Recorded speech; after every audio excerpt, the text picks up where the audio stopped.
ഇന്നൊരു ഓണം സ്പെഷ്യൽ റെസിപ്പിയാണ്. എല്ലാവരും ട്രൈ ചെയ്ത് നോക്കുക. ട്രൈ ചെയ്ത് നോക്കിയിട്ട് ഫീഡ്ബാക്ക് അറിയിക്കുക. ചാനലൊന്ന് സപ്പോർട്ട് ചെയ്യുക. ഇഷ്ടപ്പെടുകയാണെങ്കിൽ ചാനലൊന്ന് സപ്പോർട്ട് ചെയ്യുക കേട്ടോ. നമ്മുടെ പുളി ഇഞ്ചി ഉണ്ടല്ലോ, നമ്മളിതിന് ഇഞ്ചിക്കറി എന്നാണ് പറയുന്നത്. ഒരു നല്ലൊരു അടിപൊളി തൊട് കറിയാണ്. ചില സ്ഥലങ്ങളിൽ പല പല വെറൈറ്റി രീതിയിലാണ് ഇത് ഉണ്ടാക്കുന്നത്. അപ്പം എൻ്റേതായിട്ടുള്ള ഒരു രീതി എങ്ങനെയാണെന്ന് നമുക്ക് നോക്കാം. അതിന് വേണ്ടിയിട്ട് ഞാനിവിടെ കുറച്ച് ഇഞ്ചി തൊലി കളഞ്ഞ് കഴുകി വൃത്തിയാക്കിയിട്ട് അരിഞ്ഞ് വെച്ചിട്ടുണ്ട്. പിന്നെ ഒരു കുറച്ച് തേങ്ങ, പിന്നെ നമ്മുടെ ചെറിയ ഉള്ളി ഉണ്ടല്ലോ അതും കൂടെ എടുത്ത് വെച്ചിട്ടുണ്ട്. പിന്നെ കുറച്ച് പുളി, നമ്മുടെ വാളൻ പുളി വെള്ളത്തിലിട്ടത്, ഒരു ശരിക്കൊരു കണക്ക് പറയുകയാണ്, ഒരു അത്യാവശ്യം വലുപ്പത്തിലുള്ള ചെറുനാരങ്ങയുടെ വലുപ്പത്തിലുള്ള പുളിയാണ് കുറച്ച് നേരമായിട്ട് വെള്ളത്തിലിട്ട് വെച്ചിരിക്കുന്നത്. അപ്പോൾ നമുക്ക് ഇഞ്ചി നേരിയ പീസസ് ആയിട്ട് വേണം, ഒരേ ഇതിൽ വേണം അരിഞ്ഞെടുക്കാൻ പറ്റുമെങ്കിൽ അത്രയും നല്ലത്. എന്നാലേ നമ്മൾ ഫ്രൈ ചെയ്യുന്ന സമയത്ത് എല്ലാം ഒരേ പാകത്തിന് ഫ്രൈ ആയി വരത്തുള്ളൂ. ഇനി നമ്മൾ ഒരു 10 ചെറിയ ഉള്ളി എടുത്തിട്ട് അതിൻ്റെ തൊലിയൊക്കെ കളഞ്ഞിട്ട് അതും സ്ലൈസായിട്ട് തന്നെ അരിഞ്ഞ് മാറ്റി വെച്ചിട്ടുണ്ട്. ഇതെല്ലാം ചെറിയ ചെറിയ ഏറ്റവും സ്ലൈസായിട്ട് അരിഞ്ഞാൽ അത്രയും നല്ലത്, പെട്ടെന്ന് നമുക്ക് വറുത്ത് മാറ്റാൻ പറ്റും.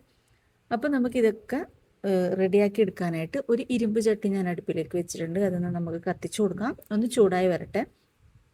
അപ്പോൾ നിങ്ങൾ ഈ റെസിപ്പി ഉണ്ടാക്കുന്ന സമയത്ത് വെളിച്ചെണ്ണയിൽ തന്നെ ഉണ്ടാക്കാം കേട്ടോ.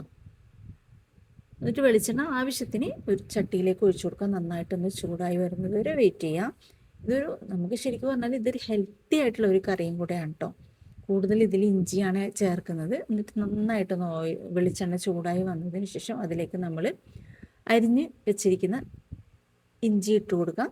അത് നന്നായിട്ടും ഒരു നേരിയൊരു ഗോൾഡൻ ബ്രൗൺ കളർ ആകുന്നത് വരെ, എന്താ പറയുക, ഒരു നേരിയൊരു സ്വർണ്ണ നിറമൊക്കെ ആകുന്നത് വരെ ഒന്ന് എണ്ണയിലിട്ട് ഒന്ന് ഇളക്കി എടുക്കുക. ഈ ഒരു ടൈമിൽ ഫ്ലെയിം മീഡിയത്തിലാക്കണം കേട്ടോ. ലോ ടു മീഡിയത്തിലാക്കിയിട്ട് വേണം ഇത് ഫ്രൈ ചെയ്തെടുക്കാനായിട്ട്. ഒരു നേരിയൊരു ബ്രൗൺ കളർ ആയതിന് ശേഷം നമുക്ക് ബാക്കിയുള്ള സാധനങ്ങളൊക്കെ ഇതിൽ ആഡ് ചെയ്ത് കൊടുക്കാം കേട്ടോ.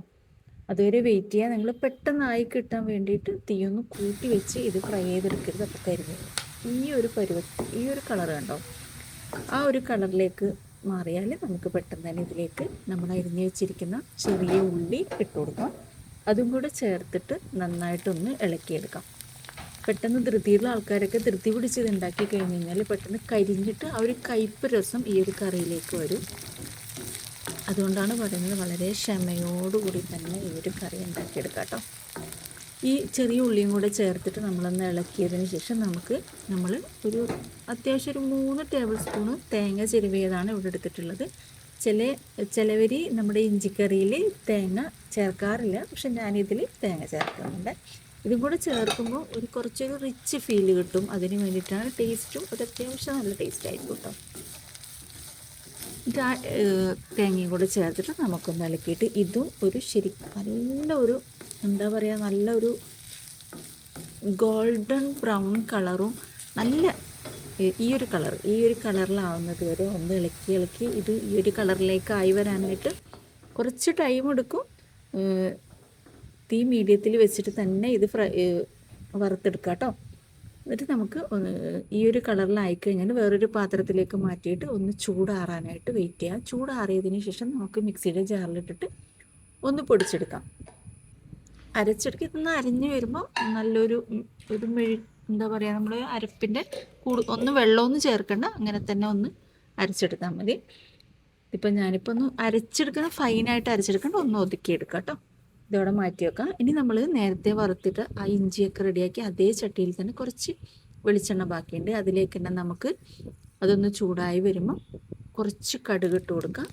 അതിലേക്ക് കടുകൊന്ന് പൊട്ടി വന്നതിന് ശേഷം കറിവേപ്പിലയും പച്ചമുളകും കൂടെ ഇട്ട് കൊടുത്തിട്ട് അതൊന്ന് മൂപ്പിച്ചെടുക്കാം കേട്ടോ. നന്നായിട്ടൊന്ന് ഇളക്കിയെടുക്കുക. ഈ ഒരു ടൈമിലൊന്നും തീ ഒന്നും കൂട്ടി വെക്കരുത്.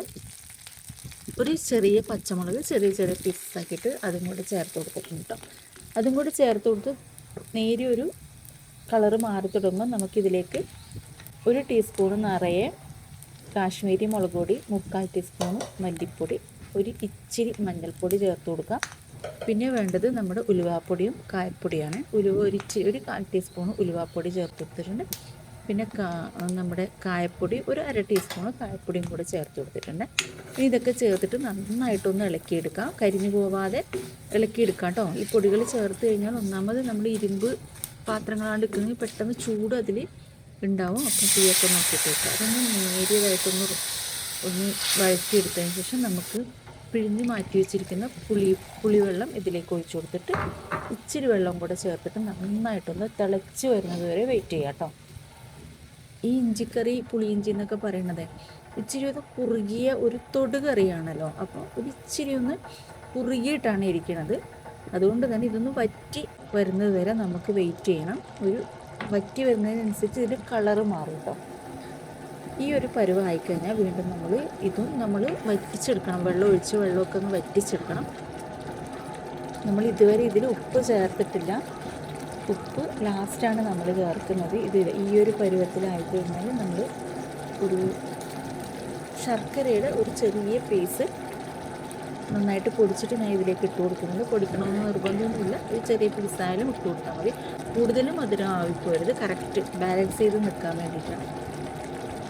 അതൊന്ന് ഇളക്കിയതിന് ശേഷം ആവശ്യത്തിന് ഉപ്പും കൂടെ ചേർത്തിടും. ഇതൊന്ന് ഇളക്കി യോജിപ്പിച്ചതിന് ശേഷം നമ്മുടെ പുളിയിഞ്ചി അഥവാ ഇഞ്ചിക്കറി ഇവിടെ റെഡി ആയിട്ടുണ്ട്. ഇത് നമ്മുടെ ഓണത്തിൻ്റെ സദ്യയിൽ ഒഴിച്ചുകൂടാൻ പറ്റാത്ത ഒരു കറിയുടെ റെസിപ്പിയാണ്. ഇതൊരു ഫ്രിഡ്ജിലൊക്കെ സൂക്ഷിക്കുകയാണെങ്കിൽ ഒരു 1-2 മാസം വരെയൊക്കെ നമുക്ക് ഫ്രിഡ്ജിൽ സൂക്ഷിച്ച് വെക്കാം കേട്ടോ. നമ്മുടെ ഹെൽത്തിനും നല്ലതായിട്ടുള്ളൊരു കറിയാണ്. കൂടുതൽ ഇഞ്ചിയൊക്കെ അല്ലേ, അപ്പം നല്ലൊരു തൊടുകറിയാണ്. അപ്പം നിങ്ങൾ ഈ ഒരു രീതിയിൽ തന്നെ ഉണ്ടാക്കി നോക്കുക. ഇഷ്ടപ്പെടുകയാണെങ്കിൽ ലൈക്ക് ചെയ്യുക, ഷെയർ ചെയ്യുക, സബ്സ്ക്രൈബ് ചെയ്യുക. തീർച്ചയായിട്ടും ട്രൈ ചെയ്ത് നോക്കേണ്ട ഒരു ഐറ്റം കേട്ടോ. Okay, thank you for watching my video. Thank you.